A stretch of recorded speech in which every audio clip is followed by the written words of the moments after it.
بسم اللہ الرحمن الرحیم۔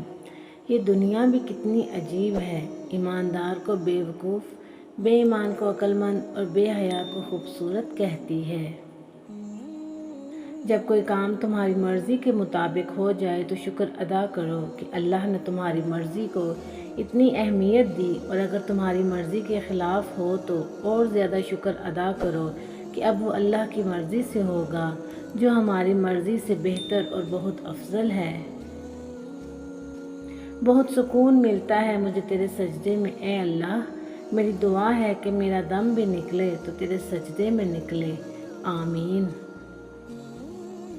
رسول اللہ صلی اللہ علیہ وسلم نے فرمایا، اللہ تعالیٰ فرماتے ہیں، میرے ذکر کے لیے وقت نکالو، میں تمہارے کاموں میں برکت عطا کروں گا، ورنہ دنیاوی کاموں کی کثرت تم پر اس قدر مسلط کر دوں گا کہ تمہیں فرصت ہی نہ ہوگی اور سکون سے محروم ہو جاؤ گے۔ غم کی زندگی میں سب سے بڑی اہمیت یہ ہے کہ غم دل کو بہت نرم کر دیتا ہے۔ اگر غم نہ ہوتے تو انسان پتھر ہی رہتا۔ اللہ کا ذکر کرتے رہا کرو، چاہے گھر میں ہو یا راستے میں، کیونکہ جس چیز کے سامنے اللہ کا ذکر کرو گے، چاہے وہ پتھر، پھول، درخت یا کچھ بھی ہو، قیامت کے دن گواہی دے گا کہ یا اللہ، تیرا یہ بندہ تیرے ذکر میں مشغول رہتا تھا۔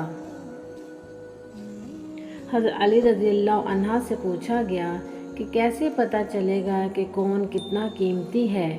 فرمایا، جس میں جتنا زیادہ احساس ہوگا وہ اتنا ہی زیادہ قیمتی ہوگا۔ کبھی بھی کسی کو نیچی نظر سے مت دیکھو، کیونکہ تمہاری جو حیثیت ہے یہ تمہاری قابلیت نہیں بلکہ اللہ کا تم پہ کرم ہے۔ نفرت گناہ سے کرو، گناہ گار سے نہیں، شاید وہ آپ کی محبت میں آ کر گناہ کرنا ہی چھوڑ دے۔ ایک آدمی نے کسی بزرگ سے پوچھا، میرا اللہ اس وقت کیوں نہیں سنتا جب میں مانگتا ہوں؟